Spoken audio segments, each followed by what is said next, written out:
Hey guys, কি খবৰ আপোনালোকৰ আশা কৰো আপোনালোক সকলোৱে ভালে কুশলে আছে তো পলম নকৰি বলক আজিৰ এই ভিডিওটো কন্টিনিউ কৰো নাম্বাৰ 5 আমি প্ৰায় সকলোৱে AK47 ৰাইফলৰ বিষয়ে জানো কিন্তু আপুনি জানেনে এই AK47 এ হল পৃথিৱীৰ একমাত্ৰ ৰাইফল যিয়ে পৃথিৱীৰ যিকোনো পৰিস্থিতিতে মানে ইউজ কৰিব পাৰি হক ঠাণ্ডা হক গৰম হক ধুলি হক যেনেকৈ পৰিবেশন হক এই AK47 ৰাইফলটো আমি সকলো পৰিবেশতে ইউজ কৰিব পৰা একমাত্ৰ ৰাইফল নাম্বাৰ 4 আমি সকলোৱে জানো যে এই পৃথিৱীৰ সকলোতকৈ সৰু চৰাইটো হল হামিংবাৰ্ড আপুনি জানেনে এই হামিংবাৰ্ড চৰাইটোৰ ওজন কিমান এই হামিংবাৰ্ড চৰাইটোৰ ওজন আমি যে ব্যৱহাৰ কৰো 1 টকাৰ মুদ্ৰা যিমান ওজন তাতকৈ কম এই হামিংবাৰ্ড চৰাইটোৰ ওজন নাম্বাৰ 3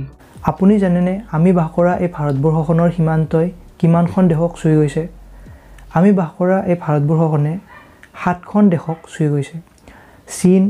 নেপাল ভুটান বাংলাদেশ পাকিস্তান म्यांमार আৰু শ্ৰীলংকা আপুনি এই কথাটো আগতে গম পাইছিলনে নিশ্চয় তলত কমেন্ট কৰি জনাব নাম্বাৰ 2 পৃথিৱীত যিমান মছলা মানুহে ব্যৱহাৰ কৰে তাৰ ভিতৰত 70% মছলা আমাৰ দেশ ভাৰতৰ পৰাই ৰপ্তানি কৰা হয় ভাৰত এই মছলাৰ কাৰণে এখন বৃহৎ বজাৰ আপুনি এই কথাটো আগতে গম পাইছিলনে নাম্বাৰ 1 আমাৰ পৃথিৱীত থকা সকলোবোৰ দেশৰে নিজা নিজা পতাকা আছে কিন্তু আপুনি জানেনে আমাৰ গোটেই পৃথিৱীখনৰ এখন নিজা পতাকা আছে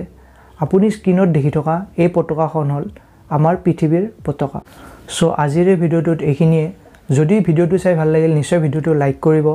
আৰু আপোনাৰ ফ্ৰেন্ডছ ফ্যামিলি মেম্বাৰৰ লগত শেয়াৰ কৰিব আৰু তলত কমেন্ট কৰি জনাব কোনকেটা ফ্যাক্ট জানি আপোনাৰ ভাল লাগিল